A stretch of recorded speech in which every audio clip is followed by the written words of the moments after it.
We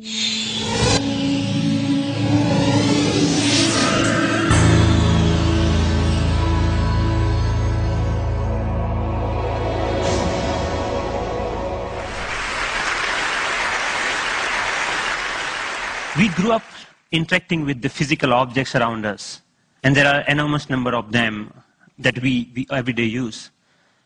Unlike our most computing devices, these objects are much more fun to use with. When you talk about objects, one another thing automatically comes attached to that thing, and that is gestures, how we manipulate these objects, how we use this object in everyday life.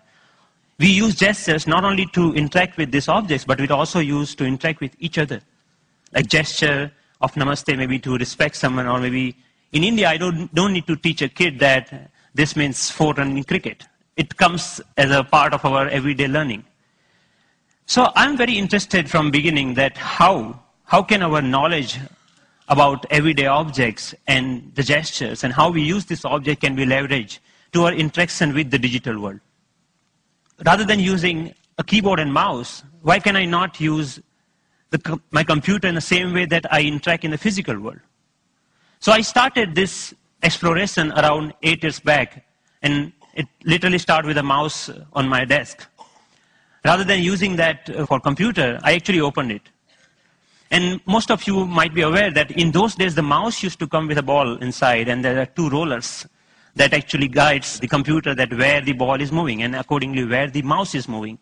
So I was interested in these 2 rollers. And I actually wanted more, so I borrowed another mouse from a friend, never returned him, and I have now 4 rollers. What interestingly I did with these rollers is basically I took them off from these mouses and then put in a one line. It had some strings and pulleys and some spring. And what I got is basically a gesture interface device that actually acts as a motion sensing device made out of $2. So here, whatever movement I do in my physical world is actually replicated inside the digital world just using this small device that I made around 8 years back in 2000. Because I was interested in integrating these 2 worlds, I thought of sticky notes. I thought, why can I not connect the normal interface of physical sticky note to our digital world? A message written on a sticky note with my mom on a paper can come to an SMS, or maybe a meeting reminder automatically syncs with my digital calendar. And a to-do list automatically syncs with you. But you can also search in the digital world, or maybe you can write a query saying, what is Dr. Smith's address? And this small system actually prints out. So it actually acts as a paper input-output system, just made out of paper. In one another exploration, I thought of making a pen that can draw in 3 dimensions. So I implemented this pen that can help designers and architects not only think in 3 dimensions, but they can actually draw so that it's more intuitive to use that way. Then I thought, why not making a Google map, but physical world? Rather than typing a keyword to find something, I put my objects on top of that. If I put a boarding pass, it will show me where is your flight gate. A coffee cup will show you where you can find more coffee, or where you can trace that cup. So this was some of the earlier explorations I did, because the goal was to connect these 2 worlds seamlessly. Among all these experiments, there was one thing very common. I was trying to bring a part of the physical world to the digital world. I was taking some part of the objects or anything intuitiveness of the real life and bringing them to digital world. Because the goal was to make our computing interfaces more intuitive. But then I realized that we humans actually are not interested in computing. What we are interested is in information. We want to know about things. We want to know about dynamic things going around. So I thought about last year, in the beginning of the last year, I started thinking that why can I not take this approach in reverse way? Maybe how about I take my digital world and paint the physical world with that digital information? Because pixels are actually right now confined in these rectangular devices that fits in our pocket. Why can I not remove this confine and take that to my everyday objects, everyday life, so that I don't need to learn the new language for interacting with those pixels? So in order to realize this dream, actually I thought of putting a big size projector on my head. I think that's why it's called head-mounted projector, isn't it? I took it very literally and took my bike helmet, put a little bit cut over there so that project actually fits nicely. So now what I can do, I can augment the world around me with this digital information. But later I realized that I actually wanted to interact with those digital pixels also. So I put a small camera over there that acts as a digital eye. Later we moved to a much better or consumer-oriented pendant version of that many of you are now knowing as sixth sense device. But the most interesting thing about this particular technology is that you can carry your digital world with you wherever you go with you. You can start using any surface, any wall around you as an interface. The camera is actually tracking all your gestures. Whatever you are doing with your hands, it's understanding that gesture. And actually, if you see, there are some color markers that in the beginning version we were using over there. You can start painting on any wall, that you stop by a wall and start painting on that wall. But we are not only tracking here one finger.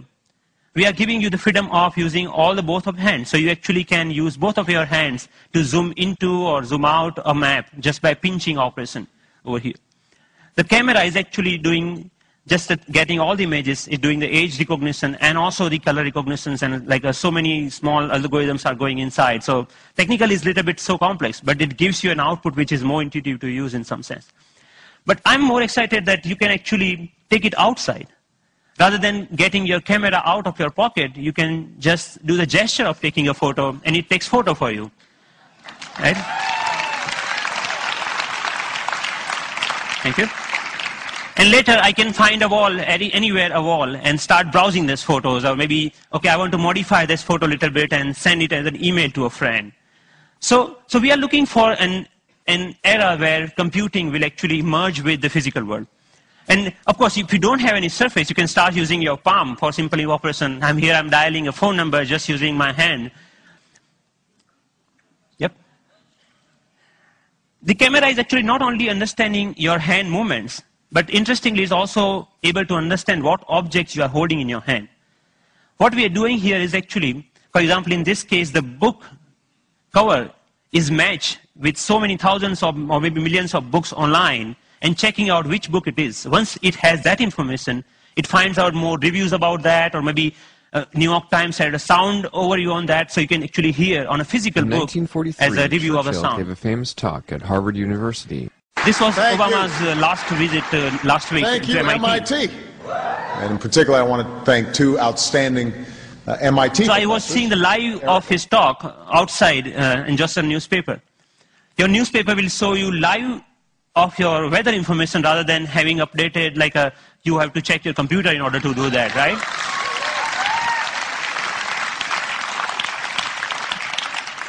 When I'm going back, I can just use my boarding pass and to check, oh, my flight has been how much delayed. Because at that particular time, I'm not feeling of opening my iPhone and checking out a particular icon. And I think this technology will not only change the way, yes, it will change the way we interact with people also, not only the physical world. The fun part is like I'm going to Boston Metro and playing Pong game inside the train on the ground, right? And I think the imagination is the only limit of what you can think of when this kind of technology merging with the real life. But many of you argue actually that all of our work is not only about physical objects. We actually do lots of accounting and paper editing and all this kind of thing. What about that? And many of you are actually excited about the next generation tablet computers to come out in the market. So rather than waiting for that, I actually made my own and just using a piece of paper. So what here I did is remove the camera, all the cameras, webcam, have a microphone inside that camera. I removed that microphone from that.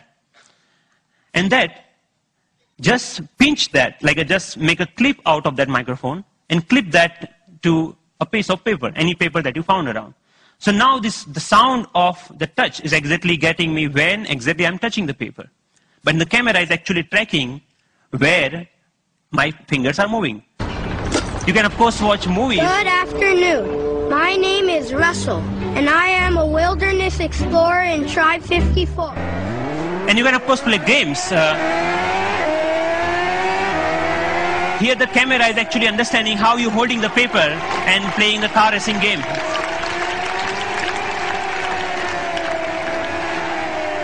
Many of you already must have thought, okay, you can browse. Yeah, of course you can browse to any website. So you can do all sort of computing on a piece of paper wherever you need it. So, but more interestingly, I'm interested that how we can take that in a more dynamic way. When I come back to my desk, I can just pinch that information back to my desktop so that I can use my full-size computer. And why only computers? We can just play with papers. Like paper world is interesting to play with. So here I'm taking a part of a document and putting over here the second part of from second place, and I'm actually modifying the information that I have over there. Yeah, and then I'm saying, okay, this looks nice. Let me print it out, that thing. So I have a now printout of that thing, and now, so the workflow is more intuitive the way that we used to do before, maybe 20 years back, rather than now switching between these two worlds. So as a last thought, I think that integrating information to our everyday objects will not only help us to get rid of the digital divide, the gap between these two worlds, but will also help us in some way to stay human, to be more connected to our physical world. And it will actually help us not end up being machines sitting in front of another machines. So that's all. Thank you.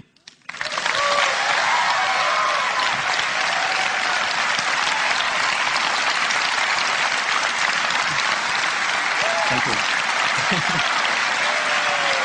Thank you. Thank you. Thank you. Thank you. So Pranav, first of all, I mean, you're a genius. This is incredible. Really. Thanks a lot. What are you doing with this? Is there a company being planned, or is this research forever, or what? So there are lots of companies, actually sponsored companies of Media Lab, interested in taking this ahead in a one or the way. The companies like mobile phone operators want to take this in a different way than the NGOs in India are thinking that why can we only have sixth sense? We should have a fifth sense for missing sense people who cannot speak. Maybe this technology can be used for them to speak out in a different way, maybe speaker system. I mean, what are your own plans? Are you staying at MIT, or are you going to do something with it? I'm trying to make this more available to people so that anyone can develop their own sixth sense device, because the hardware is actually not that hard to manufacture or something hard to make your own. And I will provide all the open source software for them, maybe starting next month. So that, open source? Wow. Yeah. Wow.